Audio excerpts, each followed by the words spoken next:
Pleasure to be here. Thank all of you for being here. Appropriately socially distanced, I see. It's a pleasure to be at the New York Medical College today. Thank you, Dr. Kadish, for having us. Westchester County, great county executive, George Latimer. Also home to our great Senate leader, Andrea Stewart-Cousins. And it is a beautiful day.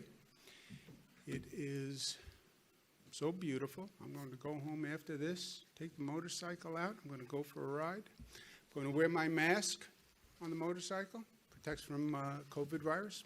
Also keeps bugs out of your mouth. Works on both fronts. It is a time of high anxiety. I understand that. A lot of pressure all across the country. But even more at times of high anxiety, it's important that we stay with the facts and the truth.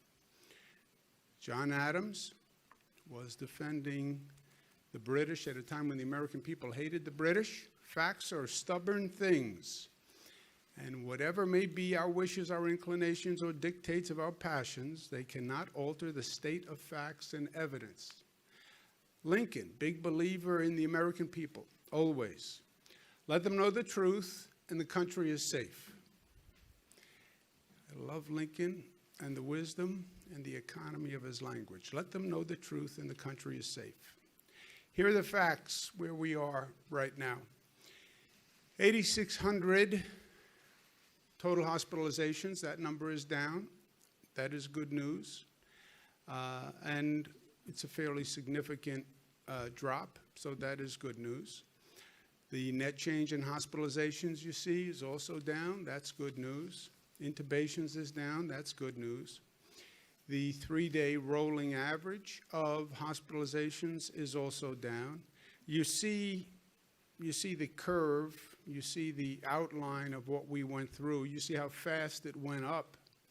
Reminds you how fast the infection rate can spread. Look at how fast those numbers went up. And you see how once those numbers are up, how long it takes to get them down, right? We're on the downside of the mountain. Downside of the mountain is a much more gentle slope than what we went through going up the mountain. We wish it was a steeper decline, but it's not. This is the worst number every day, is the number of deaths, 231, and you can see how slow that has come down and how painfully high it still is. This is a chart of the number of lives lost. And again, you can see how fast that infection took off and how many lives we lost. And once that infection rate is high and people are getting infected, you can see how long it takes to slow it down and reduce the number of deaths. And they're coming down at a painful, slow level of decline. The top priority for us, one of the top priorities for us, has been protecting our frontline and our essential workers. You have to remember what happened here. It all happened so fast that it's almost hard to gain perspective on it. But the frontline workers, they showed up and went to work and put their lives in danger so everyone else could stay home.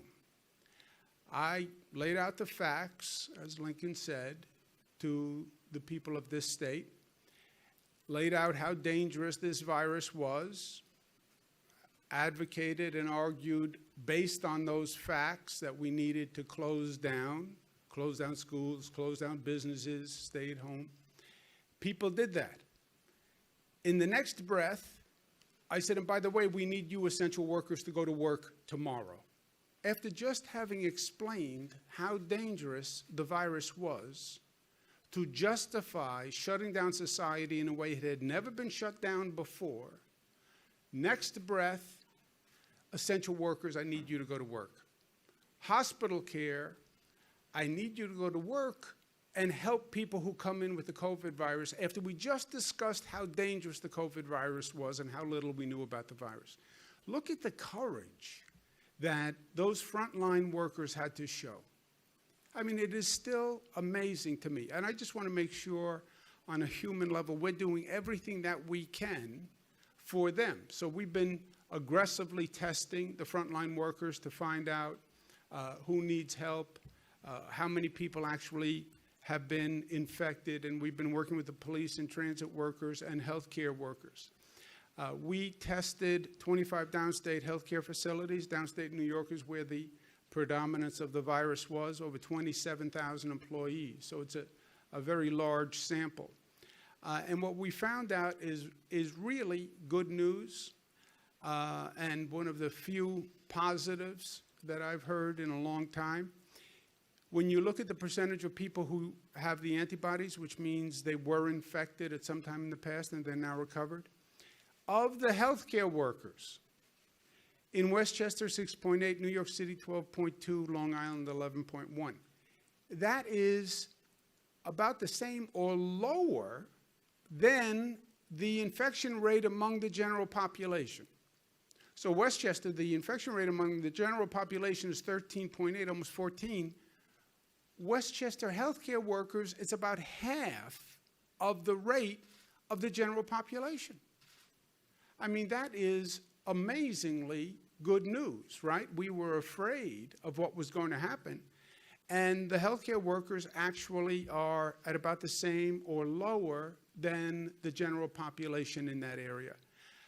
So that is, makes 2 points to me. Number one, our healthcare workers must be protected. They must have the PPE. We've been saying that all along. It was a mad scramble this last time to get the PPE. Internationally, it was a mad scramble for all of us. That can never happen again. We have to have the PPE. We have to have the stockpiles. We did an order that said every hospital has to have a 90-day supply of PPE at the COVID rate of usage. So we'll never go through this again. But it also shows everybody how important the masks and the gloves and the sanitizer are, and that they work. You know, it's not that the frontline workers get anything especially more sophisticated than the masks that people wear, the N95 masks. You know, they wear a gown, they wear a mask, they wear gloves, but they follow protocol. And those masks work. They work. If they're working for frontline workers, they're going to work for people in their day-to-day lives. And the precautions of gloves and sanitizing, they work. Also, during this time, it's important that we protect New Yorkers who are facing financial hardships. You have people who live paycheck to paycheck. The majority of people in this state live paycheck to paycheck. All of a sudden, the paycheck stops. Federal government issued a one-time payment of $600, unemployment benefits, but it's not making up the gap for many, many families. And they are struggling, and we want to make sure we're doing everything we can.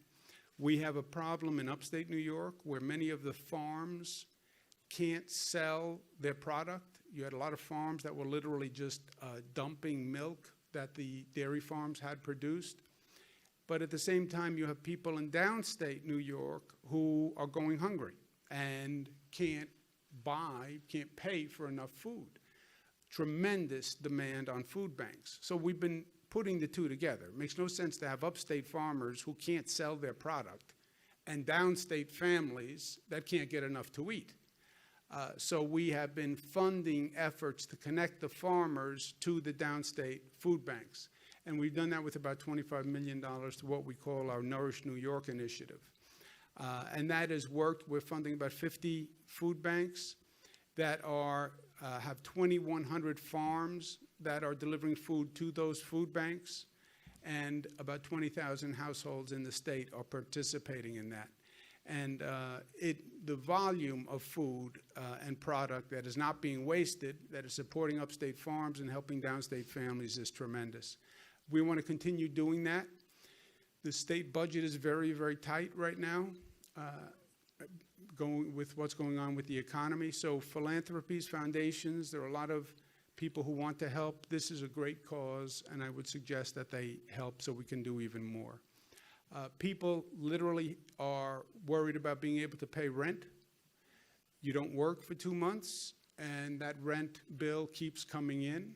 You know, it's not that the bill payers, the bill collectors have taken a vacation. The bill collectors work, right? They still send the bill. and you still get collection notices. We did by executive order that I issued, a moratorium on residential or commercial evictions. You cannot be evicted for non-payment of rent related to this COVID situation. And that went through June. So nobody has been and nobody can be evicted through June, either residential or commercial. We're going to take additional steps of banning any late payment fees because a person couldn't pay the rent during this period of time. Also allowing people to use the security deposit as a payment, and they can repay it over a prolonged period of time. But also I'm going to extend that moratorium an additional 60 days. It hasn't expired in June, but people are anxious, and June for many people is just next month, and the rent bill is going to come due. So we're going to extend that 60 days until August 20th. So no one can be evicted for non-payment of rent, residence or commercial, because of COVID until August 20th. And then we'll see what happens between now and then, right? Nobody can really tell you what the future is. So that will be in place. I hope it gives families a deep breath. Nothing can happen until August 20th, and then we'll figure out between now and August 20th what the situation is. Also at this time, principles matter. And I understand the anxiety, I understand the stress, but let's remember who we are and what we're all about and what principles matter to us. People are talking about we should reopen the economy. It's more important than public health, or public health is more important than the economy. And that's the underlying argument and discussion that you're hearing going on right now. To me, it's never been a question of whether or not we reopen. It's not reopen or not reopen. You have to reopen. You don't have a choice. It's how you reopen. It's how you reopen. And to say, well, we either have to have a strong economy or protect public health, no, that's a false choice. It's not one or the other. It's both. We have to reopen, get the economy running, and we have to protect public health. I mean, this is not a situation where you can go to the American people and say, okay, how many lives are you willing to lose to reopen the economy? We don't want to lose any lives. And you start to hear these, to me, what are absurd arguments. Well, yes, if we reopen, people will die, but people were going to die anyway. Look, we are all going to die at one point. The big question is when and how, right? And the when and how matters. I understand that I'm going to die. I just don't want to die now or next week, and I don't want to die because I contracted the COVID virus unnecessarily, right? So people are going to die. Yes, we're all going to die. That is not a justification in my mind, right?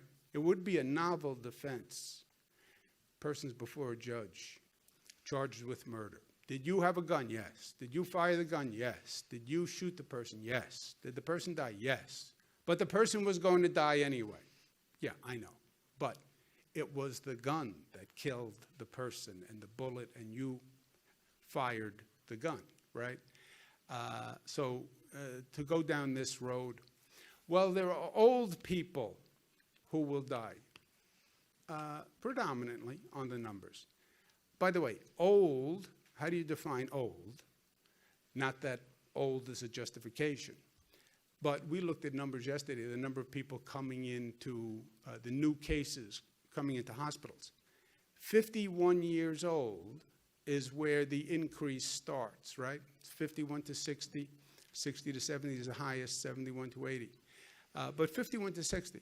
So 51 is not really old. I know that it's all relative, and since I am beyond that 51, it's easy for me to say. But I don't really see 51 as old when we start talking about the old people. I also think and I do this for myself, any leader who makes a decision in this situation should be willing to participate in anything they authorize. So there is nothing that we are going to authorize or allow in this state that I myself will not be part of. You know, it's too easy to say, okay, you can go do this, but I'm going to protect myself and I'm going to stay behind the glass wall, you know. No, if all human life has the same value, if I say something is safe for New Yorkers, then I will participate in it, because if it's safe for you, it's safe for me, right? And that should be our standard going forward. And what we've been doing in New York is, look, make the decisions based on facts and data, not emotion and politics.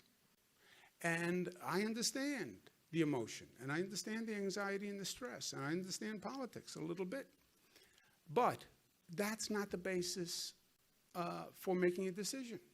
And that was, every leader has told us that in different ways. That was John Adams, that was Lincoln, that was FDR, that was Teddy Roosevelt. When my team comes to me and says, oh boy, we had a new prison break, there's a flood coming, there's a hurricane, Ebola virus, and the hair is on fire. Slow down, deep breath. Let's look at the facts. Let's understand the situation, and let's take action based on the facts. That is the way to lead. That's the way, I believe, to lead one's life. Here we have a lot of information. We have a lot of facts. We know the hospitalization rate. We know the infection rate. We know the number of deaths. We know we're taking antibody tests. We're taking diagnostic tests. We're doing tracing. Make your decisions based on the facts and the data. It sounds simple and basic, but it's more important now than ever before. And it is working for us. It is working. That's not just me saying that because I'm the governor. You look at what's happening in New York and look at what's happening in the rest of the nation. In New York, the number is coming down. And it's coming down dramatically. You take New York out of the rest of the nation's numbers, the rest of the nation is going up, and we're coming down. So what we're doing is working. And when it's working, stay the course. Quote attributed to Winston Churchill, if you're going through hell, keep going. And that's what we're doing. We're going through hell, but what we're doing is working, so we're going to keep going. Because we are New York tough, smart, disciplined, united, and loving. Questions? Yes, a question about, you began the briefing with the term like high anxiety. And what seems to really increase that is when we think about a second wave later. And you look at people who are concerned, maybe if they're die-hard big city people, for the first time in their lives they're thinking, maybe I want to go to the suburbs. This individual family decision. But what do you tell folks like that? Or someone in your own family would be like, I think I'm going to leave the city and try something new. And if that becomes a trend, I'm putting it way out there, but what do you think is your advice, hope, or thoughts on a possible exodus or flight? Yeah. Look, you're right. High anxiety, emotions are high. Unfortunately, often when emotion is high, logic is low, right? Well, New York had a lot of cases. Yes. And by the way, we now know why New York had a lot of cases. It has nothing to do with New York. First of all, this was a national issue. I'm going to leave New York. Oh, yeah, and go where that didn't have COVID cases? Suburbs? Westchester had them. Long Island had them. Other cities? LA had them. Chicago had them. Okay, well, New York had more. Yes, but we know why. It had nothing to do with New York. It had to do with the fact that all the experts missed a very important fact that while we were all watching China and talking about China and doing a China travel ban, the virus had already gotten on a plane in China and went to Europe and had infected people in Europe, and then people from Europe were coming to New York because that's where the flights come. 2 million people came from Europe, February, March, and nobody was stopping European travel. Nobody was screening Europeans coming in through the airports. Nobody said to New Yorkers, by the way, any European traveler, any person from Italy, from the UK, from Germany, they may have the COVID virus. Nobody said anything. So we had 2 million passengers from Europe. Everybody's still talking about China. We do the China travel ban. We're screening people from China. But meanwhile, it came through Europe. Millions of people came from Europe. And we had no idea. We had no idea. That's why the number of cases in New York are so high. They're now looking at people who came from Europe, came into JFK or Newark, but then took a connecting flight and went to another city. And they think the whole East Coast may have seen cases come from Europe. The China flights were going more to the West Coast. But the European flights came to the East Coast. Had nothing to do with New York. Now, once the virus is in New York, any place of density is where this virus takes off. Any place of density. So any place, you look at the meat processing plants now, right, that are in Midwest parts of the country, southern parts of the country. Well, they're a problem. No, it has nothing to do with a meat processing plant. Or we have a hotspot now in an agriculture facility in upstate New York. It has nothing to do with meat or agriculture. It's the density. That's what happened in Westchester here at the New Rochelle, the first hotspot in the United States. What did it have to do with New Rochelle? Nothing. It was the density. It was a person who went to a gathering with 200-300 people. It's the density. So yes, in New York, any dense situation, a meat processing plant, an agriculture plant, city of Chicago, city of New York, once it gets into density, it's going to increase. But why here? Because of the flights from Europe, and nobody knew, and nobody told us, and nobody stopped it. Also, post 9/11, you went through this situation in New York where people asked that question. Well, maybe New York is a target. Now, we weren't the only place attacked in 9/11, but it was highly impactful here. We lost a lot of lives. People said, well, maybe New York is a target. Yeah, but that lasted for a very short period of time. And look, New York then came back downtown better than ever before. And we're going to do the same thing here. You spoke about a couple of initiatives to help struggling out-of-work New Yorkers, including extending rent relief. What is your message to those New Yorkers, and who's hiring in the state? Well, we get to May 15th. May 15th is when what's called the pause, P-A-U-S-E order, the close down order expires. And then we'll look at different regions in the state by the data to see if they're in a position to start reopening, and we'll start with construction, manufacturing, et cetera.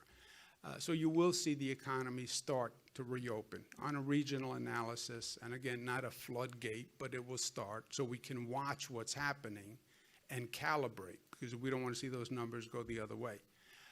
But in the interim, look, everyone is just making do, and everyone has hardships, et cetera. We just want to make sure that those people who are most vulnerable are protected, right? And one of the greatest vulnerabilities is I'm not working, I can't pay my rent. I can't pay my rent, I can't feed my family. Okay, we have to make sure that those people are protected. Nobody can be evicted because of non-payment of rent, so let's take that issue off the table. We have to make sure everyone has food to feed their family. We're doing that through a number of ways, subsidy programs, et cetera, and last resort, these food banks that we're talking about today. But the number one issue that people talk to me about probably is rent and fear about being able to pay their rent. And this just takes that issue off the table until August 20th. Well, what happens on August 20th? You know what? I can't tell you what's going to happen 2-3 months down the road. But I can tell you, whatever happens, we will handle it at the time. And that's what we've been doing with this situation all along. Literally in 2-week increments. This is unlike anything we've seen before. So I'm not going to sit here and say I have a crystal ball and I'm going to tell you what's going to happen in a month or 2 months. And anyone who tells you that, I think I would question that person seriously, because there has been no one who has gotten this right from the time it started. Take one more? Well, I don't want to take too many questions, but about the rent relief and the landlords who would say they've got to pay the mortgage. I get it. That's a trade-off. Look, none of these decisions are easy. None of these decisions are easy. And you're right. The landlord will say, okay, so now the tenant doesn't pay their rent, but I still have to pay the electric bill. I still have to pay the mortgage. That is true. That is true. And we're working on relief from the banks for the landlords also. And there are programs that the federal government's doing and the state is doing to make sure those banks also get relief so they don't have to do any foreclosures, and we stop the foreclosures on the landlords. But you're right. There is no doubt a trade-off between the tenant and the landlord. We're helping the landlords also. But on a human level, I don't want to see people and their children being evicted at this time through no fault of their own. You know, my grandfather used to say, if you have your health, we can figure out anything else. We can fix anything else. If it's about money, we'll figure it out. But you have to have your health. That's why public health versus the economy, I don't see the trade-off. We have to have our health. We should protect human life. I don't care if a person is old. You know, I'm old by your definition. I still think I have a value, right? My mother's old. You know, she's the most precious person to me. So protect every life. And I'm not going to trade off public health. And we'll figure out the dollars and we'll figure out the economic impact. But we'll protect people in the meantime, and we'll protect their health. Really quickly, you've spoken about COVID-only overflow facilities that can take positive nursing home patients. Are you aware of any in the Hudson Valley? We have facilities all across the state that can take any COVID positive person from a nursing home. So any nursing home operator who cannot provide adequate care for anyone in the nursing home, you call the Department of Health, we have beds and care for that person. And no nursing home should keep a person in that nursing home who they cannot provide adequate care, period. They violate their legal obligation and their ethical obligation to the state of New York. If they cannot provide care for any reason, and adequate care, they don't have enough staff, they don't have enough equipment, I don't care what it is. Any reason, that person has to be referred from that facility, and they have to call the Department of Health. And that's their legal obligation. It's not just the right thing to do, it's their legal obligation. Okay, thank you very much. Thank you for letting us be here.